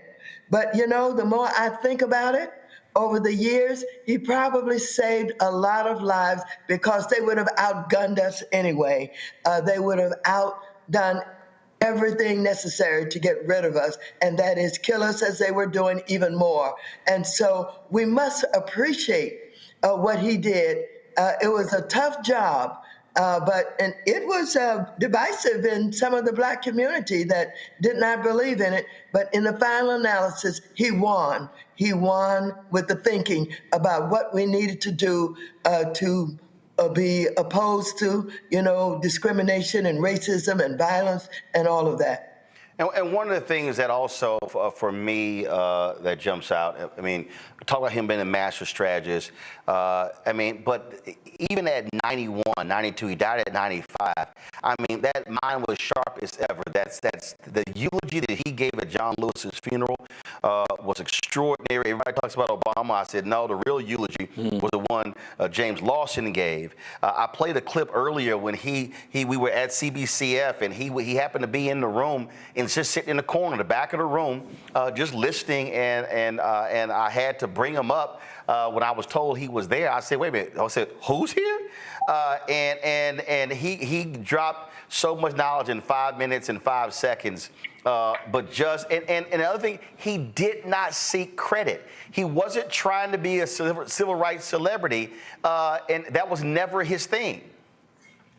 You're absolutely correct. And the fact that he came home to Los Angeles and was the pastor at Holman Methodist Church for 20 years after, you know, being a real leader in the civil rights movement. He was one of the most important assets to Dr. Martin Luther King and the civil rights movement. And Dr. King believed in him, and he trusted him, and he always promoted nonviolence and made it known that he was really taught by James Lawson. So he was an extraordinary man. And you're right about his ability to speak even into his later years in the 90s. He was 95 years old when he passed here just a day or so ago. But he is recorded in history for the role that he played in the civil rights movement. And it was he who encouraged Dr. Martin Luther King to, you know, go to Memphis and to work with the least of these in jobs that people, you know, thought were not good enough for them. It was he who organized that particular meeting and had Dr. Martin Luther King talking with the rubbish workers. And he, you know, he told me, he said, my last image of Martin was him in the pulpit at Mason Temple and me on the last row in the church. He said Martin was where he was supposed to be, and I was where I was supposed to be. He did not seek the limelight, but he was absolutely an incredible human being. And I'll say this here, Congresswoman, the last couple of years, 2 or 3 years, There are two people who I was really pushing different White House folks to honor with a Medal of Freedom. And I was really pushing them to honor Reverend Lawson. The NAACP gave him the Spingarn Medal. And again, I think that happened only just a few years ago, like 2 or 3 years ago. And I was really encouraging some White House advisors. And I also said to them that out of all of the civil rights folks who've been honored, the one person who has never been given that award, Ralph Abernathy. And so I encouraged them. And so I hate the fact that, and I literally, when I was at the Medal of Freedom ceremony when Clarence Jones got it, I was talking to some people. I said, man, I really wish y'all would honor Reverend Lawson while he is still among us, and he is now an ancestor. And so hopefully that can happen in the future. Well, you're absolutely correct. And like I said, when I first started talking with you tonight, we have to do more to recognize our leaders, the most important people in the lives of African Americans in particular. And it's up to us to remind the leadership of this country, who these people are, and the contributions they've made. Nobody's going to do that but us, and we've got to do a better job at it. I agree with you. Well, that's one of the reasons why we dedicated 3 hours yesterday to his life and legacy, and wanted to do the same today. And while we do, when we lose our great folks like this, we always want to sit here and do this, because we know they're not going to get virtually any attention through mainstream media. And as the nation's first black newspaper, Freedom's Journal, said on March 16, 1827, we wish to plead our own cause. Too long have others spoken for us. We know how to celebrate our own, and that's why we do it here, and that's why we wanted to get your voice on the record regarding life and legacy of Reverend Dr. James Lawson Jr. Well, thank you so very much. You're the leader in absolutely recognizing and reminding us of who our leaders are, who have been so instrumental in bringing us to the point that we are today. And I thank you for it. And I thank you for having me on. I appreciate it, Congresswoman. Thanks a lot. See you soon. All right. Thank you. Thank you. All right, folks, so we're going to get back to our conversation about HBCUs. And before we go to Walter, I'm going to bring the panel in as well. I told y'all, the lion of Trump, right here, is South Carolina Senator Tim Scott. You got South Carolina State and other HBCUs in that particular state. Here he is, straight as lion on Fox News. Listen. Who's the president who brought the most money in for historically black colleges and universities? Donald Trump. Who's the president? And what you have there is 9 seconds of him lying to a mostly white audience, and they like, oh boy, that's great. We feel great. That's a black face lying to them. We played you one clip earlier. Here's Donald Trump lying again when he spoke to Turning Point. I funded the colleges and black colleges and universities. Nobody else did that. Nobody else even thought of it. And what we're doing. All right. So now when that clip went out, Walter, you really got pissed off right there. I mean, you were really upset when you said that, as if he was the first person ever to fund HBCUs. That was just so crazy to me, because HBCUs have received federal funding since 1965. And then the other lie they tell on top. This was the graphic that you actually posted right here, y'all. And you said they've been getting money since 1966. So you got them getting that money. And then the other part of that lie is that, well, he's the first to have a White House initiative. No, Jimmy Carter did that. Jimmy Carter, I got to stand up for Georgia because I'm from Atlanta. Jimmy Carter did it. He had HBCU presidents all there. I think they were in the Rose Garden when he created the whole program. So, but they're clapping. People just like, he said, I'm the first to ever think about funding these schools. I'm like, you got to be kidding me. And that's why people can't think. It's like, okay, so they had money. You say he restored the funding. So obviously somebody thought about funding him before he got there. He just, off the top of his head, just lying. I funded them. I'm the first to do it. Nobody thought about doing it but me. Well, they're just clapping. And again, and what you have is, which really ticks me off, you have these TV anchors, even some of the black ones, right, who don't correct them, Don't correct any on the record. They just take it as face value because they don't know what the hell is going on. You also posted this tweet right here. You said Trump zero out the $250 million for HBCUs in the fiscal year 20 budget. You lay it out right here. This the budget. Facts. That's all. I just tell people, look at the budget. You can look at the consolidated budget that shows you where he zeroed it out and where Congress came back and put the money back in. It's real easy. You see a lot of zeros by the Hispanic servant, by the Native American, all the people of color, all that got zeroed out. Yeah, go back. Come on, go to iPad. You see it right there. It's zeros. 2020 president's budget. 0, 0, 0. That column right there, y'all. Right there. This see right here. 2020 president's budget. 0, 0, 0, 0, 0. That's right. 0. It's the budget. Last 0, strengthening predominantly black institutions, HEA 3A, section 318. What do you see right there? A 0. It's the budget. It's there. And here's the deal. Again, you've been president of 2 institutions. If he did it, you would be saying, this is actually what happened. Right. Exactly. And that's what I tell people. When his team says his administration forgave the loans for Hurricane Katrina, I always say, absolutely. I met with DeVos twice. I was president of Dillard. We got our loan forgiven. Yes, he did that. So I'm always a straight shooter. They did that. I give them credit for that. So all this other stuff that was lying. I'm going to be a straight shooter about it. If he was doing all these great things, I would just tell the truth. But that was the only thing, and they don't ever mention that. I'm like, that's the thing that you actually did, and you don't even talk about it. They don't talk about it. I'm just like, you can say that, and then you set somebody like me up, be like, yep, he did it. But they don't ever mention the Katrina loans. Never. And that's what he did. He gets credit for that. Wow. Let's go to our panel. Let me first start with... let's start with the Tuskegee graduate. Let's go ahead and start with Randy. Randy, go ahead. I appreciate the work that you've done and showing the real facts. But the problem is that it's a time like the world. People will hear the lies that Trump is saying and embrace them. And that's what concerns me. Like, how do we get this truth out, this work that you laid out for us? Yeah, that's, one of the things that, Greg Carr talked about it last week. We've got to continue to keep talking about the facts. I think that's very important.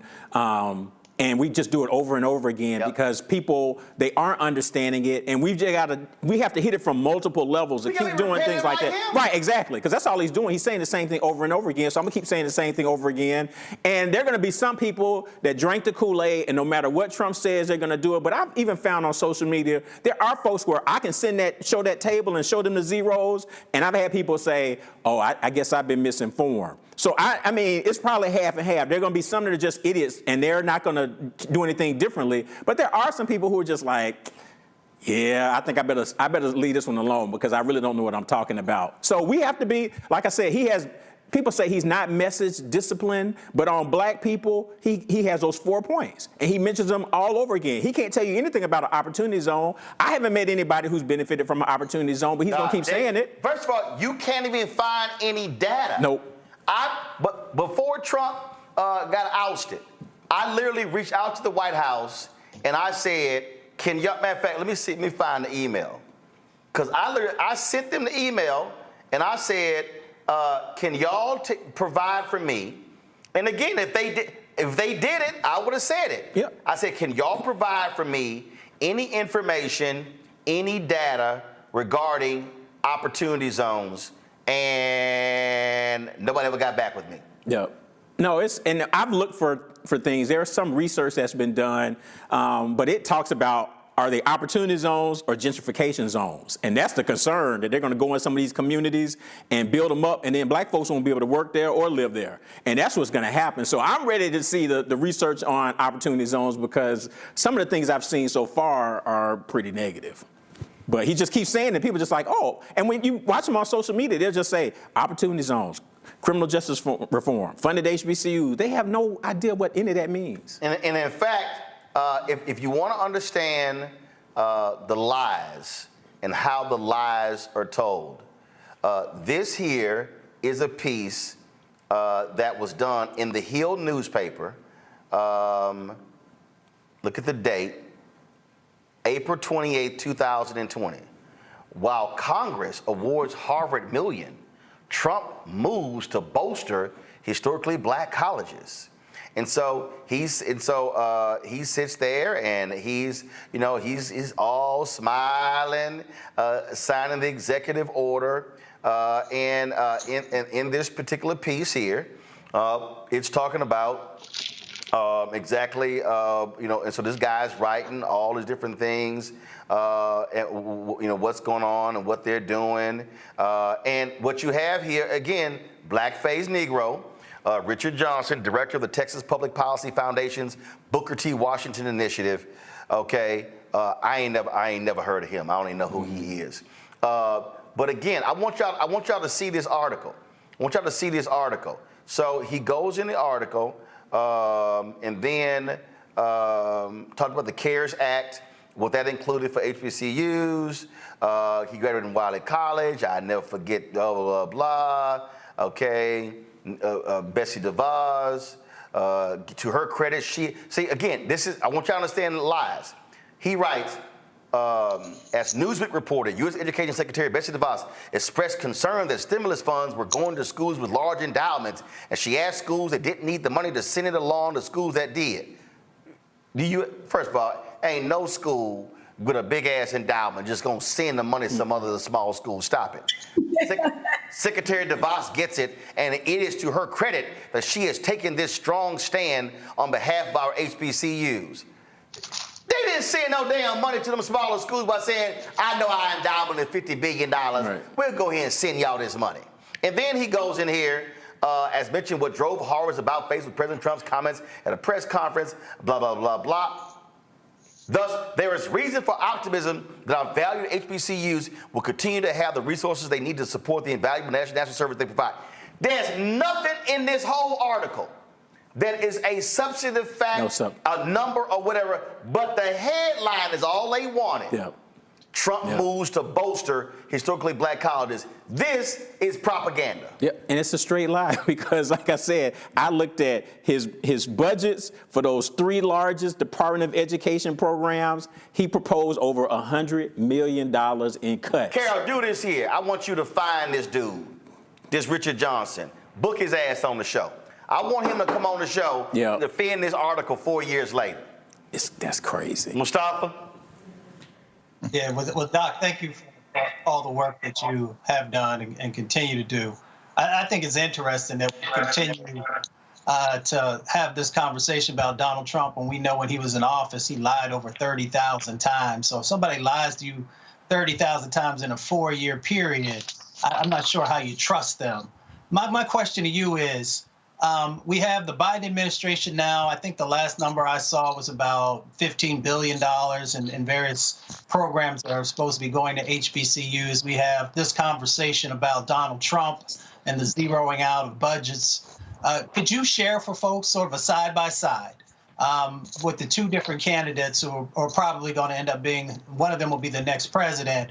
What does it look like for HBCUs if one gets in or the other? Right, that's a good question. So once again, I'll just look at their budgets. Each of them now would have proposed 4 budgets. They haven't gone through the full congressional process for Biden's FY25 budget. So if I look at those same 3 programs, Department of Education specifically for HBCUs, and I look at what each of them proposed in the budget, okay? So I indicated already, Trump proposed over $100 million in cuts for HBCUs for just those 3 programs.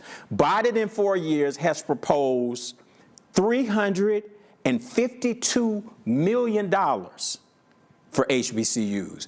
We've seen nothing like, he's been coming hard saying, I'm really pushing the envelope, and even I think some of the House Democrats, because there's an article saying they cut HBCU funding, $30 billion. Okay, I was like, no.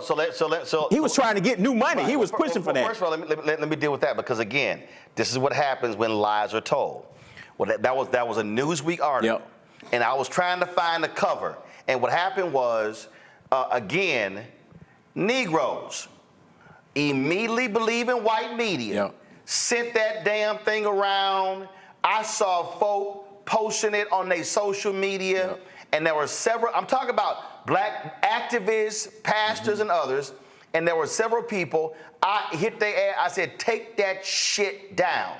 Because what they did was they extrapolated when he was campaigning. Right. He announced what he wanted to do for HBCUs and Hispanic serving institutions. I went and found the actual document. Then, when he gets in, they forget that first massive bill was like a $10 trillion bill. Right. Okay. They were like, yeah, we ain't funding that. So it go from 10 to 5 to 2.5.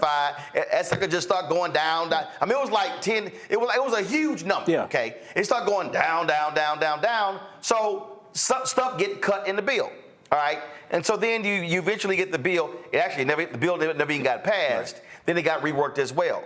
So they took that and said, oh, well, because here's what in the bill. Oh, he's cutting HBCU funding. No, that was a prop. It was a promise during the campaign. It wasn't actually real money. It wasn't even in the budget. Right. That's what they did. Right. No, that's what they did. People didn't read that. They don't read any of the articles. They looked at the headline, and that was one of the ones I went and broke down. I was like, first of all, you got a girl who just out of college. She went to Maryland. She don't know nothing about black folks in HBCUs. No. And she and didn't interview no black people for the article. No. Then none. NBC News has some young Latina woman see that article, and I eviscerated her on the show and social media. She sees the article. She does a story. Then she interviews 3 HBCU students, some brother from Alabama, A&M, Alabama State. I remember this. And he's sitting here, we ain't got this, we ain't got that. And I'm like, fool, you can't even see how much money your school actually got in the damn budget, and you complain about that. It was all a farce. And then the root, again, this is what pisses me off about black targeted and even black owned media. When these simple Simons, what they do is rewrite the shit white folks write that was wrong and put a black byline on it, and they go, oh, see, I saw it in the root. I saw it. I'm like, no.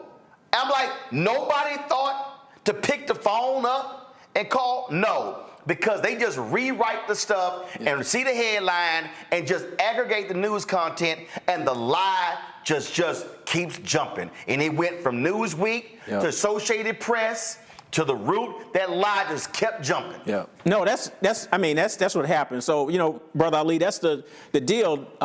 If you put them side by side, Biden has gone hard. He's been pushing Congress. I think people say, well, you didn't keep a promise. He's asked for more money than anybody. And if I started adding it up, he probably asked for more money in his first term than most presidents asked completely in their entirety of their time being president. So he's made the effort. So when they put this out again and again, I ain't got a problem saying it. They were horrible at messaging this. Yes, absolutely. They dropped it on the Thursday. Then on Friday, the DOJ announced the schedule for marijuana. There were like 3 or 4 posts on the Biden Twitter feed and the Harris Twitter feed about marijuana, and only one on this. And we had a brother who used to work at the White House on talking about, well, I'm sure they got it to all the HBCU blogs. I was like, no, they didn't. And so this is the reality. Go back to it. $16 billion. Yep. And let me be clear. Donald Trump's people cannot show you a document like this that comes near that amount. So when they say he funded, when you have old mushmouth Tim Scott, he funded more than that, it's a straight ass lie. Yeah. No, it's not a comparison. Like his biggest numbers, Trump would have been from CARES Act, because one of them was done during his term, but then 2 were done under Biden, and they were bigger. So that's going to be his biggest thing. But once again, he tried to cut. I just keep reminding people, look at all of his budgets, and you look at all those zeros, and you'll see. That's the real deal. Hold up, but before I go to, and again, the reason we're doing this segment, y'all, is because I want y'all to share this. I want you to spread it around. I want you to post it. And so we're showing you actual documents. So you just heard Walter say the CARES Act 1. This is the spreadsheet that was sent to me from Congressman Jim Clyburn that came from the Department of Education. What y'all will see right here, you had forgiveness, CARES Act 1. Now, CARES Act 1 was under Trump, right? So, y'all see right here, this column right here is CARES Act 1. Y'all see it. So we scroll on down, scroll on down, scroll on down. You see all the amounts, and then what you see is under CARES Act 1, when you get to the bottom, it was $352.7 million under CARES Act 1. Now, if I slide over here, now I see CARES Act 2. Now, I want y'all to see, now again, for everybody at home, y'all, this is the actual spreadsheet. In case y'all think I'm lying, here are the schools. Starting with Alabama A&M, going all the way down to all these schools. Then you got Dillard right there, Walter was there, keep going, all the HBCUs. These are all the schools, y'all. You see, there's right there, there's Randy's, Tuskegee, there's Texas Southern University, go all the way down, and the bottom, Xavier, you see, source, Department of Education. Now let me go back on up here for the folk out there who can't keep up, okay? Right here, CARES Act 1, side by side, CARES Act 2. So, CARES Act 1, Walter, was Trump. CARES Act 2 was Biden. Right? Yeah. I want y'all to see the numbers right here. Based upon right now, y'all, for every school under the CARES Act, this is a side-by-side comparison. Left, CARES Act 1, Trump. CARES Act 2, Biden-Harris. Trump-Pence, Biden-Harris. So far, I don't see a single category where HBCUs got more money, these specific HBCUs got more money under Trump than they did under Biden. And y'all, this is a side by side. You see 13 million for this school under Trump, 26 million for this school under Biden. And Roland, real quick, the difference between Trump and Biden, you look and see funding pot for Trump for all institutions.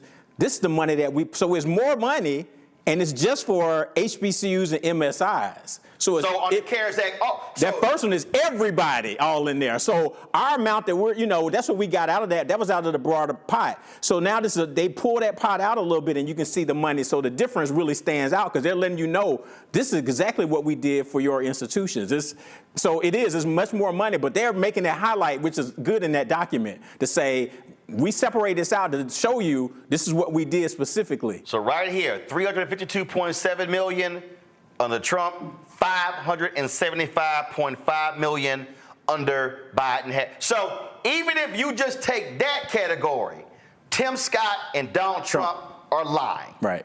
And then when you go over to the final number, right here, $6.56 billion solely in these programs.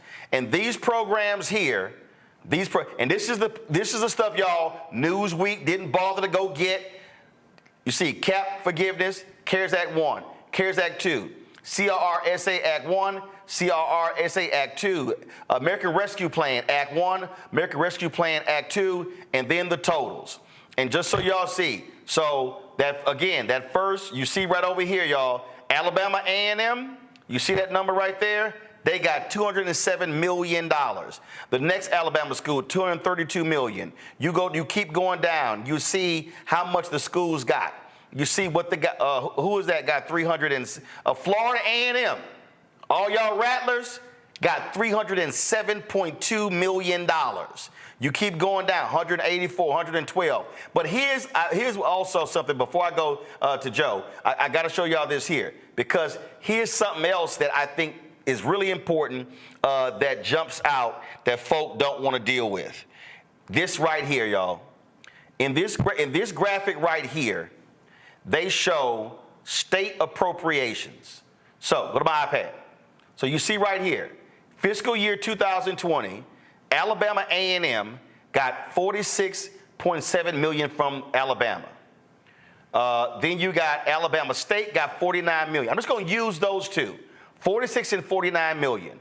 Yet when you go over here and you realize, so total state funding in 2020, Alabama A&M and Alabama State got $47 and $54 million. In federal COVID relief funding alone, the schools got $207 million and $232 million. That means in federal funding, federal COVID funding alone, those two Alabama colleges got 4 times as much money from the federal government than Alabama gave them in funding. 4 times as much money. So when you sit, and so let's just go down over here. So you take Florida A&M. Florida gave them $136.9 million in funding. Federal COVID money, $307.2 million. That's more than double the state gave them. So for all y'all folks sitting at home, right here shows you the difference between a Trump budget and a Biden budget. This ain't caping, this ain't plantation, this ain't butter and biscuits, all the bullshit terms y'all use.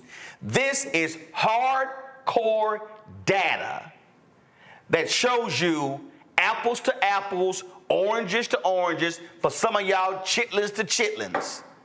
So you now understand what the numbers look like when we talk about what a Trump administration looks like and what a Biden administration looks like is right here in the data. Joe. Hello, Dr. Kimbrough. Thanks for all the work that you're doing. Kind of piggybacking on the other questions, I'd be interested in your thoughts related to strategy should, God forbid, Trump wins, and or regardless of who wins, there's more of a pushback or a pull away as it pertains to funding for Black institutions, because that's theoretically a possibility. And then a question that's maybe not so connected, but it's something that I wonder about quite a bit. The whole idea of philanthropy giving by alums of predominantly Black institutions, of HBCUs. How do we improve that? I mean, often they don't have the endowments that PWIs do. And, you know, there are some economic realities related to that. You, first generation, you come from more modest means, you won't have as much money to give. But how do we create and continue to bring along and reinforce that culture to be a part of it? I mean, they'll never do without federal funding, nor should they, because the federal government ought to be helping to secure futures of colleges, et cetera. They should be part of that because it is our tax dollars. But how do you bring that along? I'd be interested in your thoughts, having been at a couple of HBCUs. You answer that question. We have to. I want us to also remember this here, and that is Secretary Cardona and Secretary Vilsack, Education as well as Agriculture. They sent letters to 16 states based upon research that was done by another group that shows that that land grant HBCUs, Florida A&M, Prairie View A&M, North Carolina A&T, and others, were cheated out of $12 billion in funding. Go to my iPad. These 16 governors received letters. Alabama, Arkansas, Florida, Georgia, Kentucky, Louisiana, Maryland, Mississippi, Missouri, North Carolina, Oklahoma, South Carolina, Tennessee, Texas, Virginia, West Virginia. There are HBCU land grant institutions in 18 states, Delaware and Ohio, have equitably funded their respective universities. Okay? Based upon the research, that these schools, now mind you, this is only for a certain period. We're not talking, $12 billion historically. No, this is only for like 1987. Yeah, from 1987 to present day. Yeah, I can't think exactly when they stopped it, but maybe like almost 30 years. So for about 30-year period, HBCUs cheated out $12 billion. So when they talk about buildings and things along those lines, absolutely. Well, hell, when you've been cheated out $12 billion, you can't build shit. Right. And so part of our deal needs to be black-owned media, but also alumni and just black folks in general, saying to Georgia, you sitting on billions of dollars surplus, when are you going to give Fort Valley State their $1.2 billion? And going down the line. This is this is just land grant money. Right. This is not states underfunding them. This is money that the federal government sent to the states that they diverted away from the HBCUs to the white schools. Yeah. Yeah, and I think part of the credit they should get, even as this administration, is to just put it out there. They saw it and said, look, y'all need to be held accountable. Now, of course, most of these Southern governors are pushing back. Well, we can do, but I give them some credit for even making this a part of our consciousness to say, we need to keep pushing for this. So I think that's important. Joe, to your points real quick, historically, HBCUs have done well despite who was in the White House. I don't probably agree with Rand Paul a lot, but I do agree with him when he said when Democrats are in control, Republicans are conservatives. But when Republicans are in control, there are no conservatives. So that's why, Trump tried to cut the budget, but HBCUs ended up getting over $100 million more when he was president because everybody realized this dude just going to spend, so we about to get some for our school. So we just take advantage of it. So there has always been good bipartisan support. Probably HBCUs get more bipartisan support than most things do. So I'm not as concerned about that. If they do some things with Department of Ed, that can make things tricky because I'm more concerned about what they do with, work study and grant programs. So that would be detrimental. So I have a concern about that. And again, hold on, sit right there. For people who don't understand, the reason that's detrimental, because when you talk about most of your HBCUs, they are surviving on the students' financial aid. Yeah. So when we talk about HBCU funding, research dollars and grants, that's one thing. When we talk about cuts to Pell Grants, that's a cut to HBCUs. Yeah. When you talk about cuts to other loan programs, that's a cut to HBCUs. Right. And so when we talk about the impact on cuts, education cuts, they hurt HBCUs disproportionately because you've got some schools, 90+% of the entire school's operating budget is solely based upon student tuition. That's why when the Obama administration totally screwed up with the Parent Plus loan, when they announced it, that was devastating to HBCUs because that dropped in like August, and you saw 25, 30, 40% of students not showing up, and that was massive holes in budgets. Yeah, no, people struggle with that. They rolled it out in a bad way. So I found out Norman Francis called me. He was like, are you looking at your enrollment? That's how I found out, because he called me. So that was part of the challenge. But you're right. And once again, I tell people, go look at the budgets. Go look at, Trump did work with the institutions to bring back year-round Pell Grant. Go back and look and see what he proposed for Pell Grants. We don't talk about that. And HBCUs are 2/3 Pell Grants for all HBCU students. Nationally, all college students about 35% Pell Grants. So we're double. So if House Republicans are out here talking about we need to slash Pell Grants, that means they are actually trying to gut HBCUs. Yep, that's us. So we have to protect that. So so far Congress has done a good job. Even when Trump was president, tried to cut it, they were able to support it. Joe, your other point in terms of giving. The Pew Research data says that still African Americans are the most generous people in the United States. And I think sometimes people lament to say, well, why is the percentage of HBCU giving so low? And I think about it differently because a lot of, black folks who they're active, with their institution, they're very active in church too. So they give in the church first. I'm a preacher's kid. Right. So that's part of it. So it's not that they aren't giving. So I think we have to continue to get them to try to figure out how do we support both Mark Morial talks about a civic tithe where you tithe to church and you tithe to community organizations. So that's part of it. And then we got to get more of our churches to do some things like Alfred Street does in Virginia, where, you know, they do big HBCU weekend. They do a college fair. They have a HBCU president come speak. They give them, I spoke during COVID, $50,000 for Dillard that was unrestricted. We need everybody doing those kinds of things because black folks are giving, and it might not just be directly to the institution. Some of that is going to churches. So we've got to partner a little bit better. And I know UNCF was trying to do a big faith-based initiative to try to do some of that. So, but we still can do a better job in terms of improving those rates. When I was at Dillard, our alumni giving rate was only 4%, but right before COVID, we got to 23%. So there is some margins that we can move that to, but we've got to have other partnerships. But also, I want us to also recognize that when we are fighting, when you're fighting on behalf of the Fearless Fund, when you're fighting on behalf, when you're fighting with the stuff that Randy is doing in terms of battling these companies with DEI, black giving is directly impacted by black earning. And when you have a black college graduate who's earning on average less than a white high school graduate, then black people having more student loan debt than anybody else, all of those things has an impact on black giving. The fact of the matter is this here. If black people are able to make more money, then we are able to give. And this is where, right here, where I talk about Project 2025. For anybody who's black understanding, they want to go after, in a huge way, federal bureaucracy. Black people over-index in government jobs. That's where you see more black people making high 5- and 6-figure salaries. So when they start yelling government cuts, that means government jobs. That means disproportionately black people.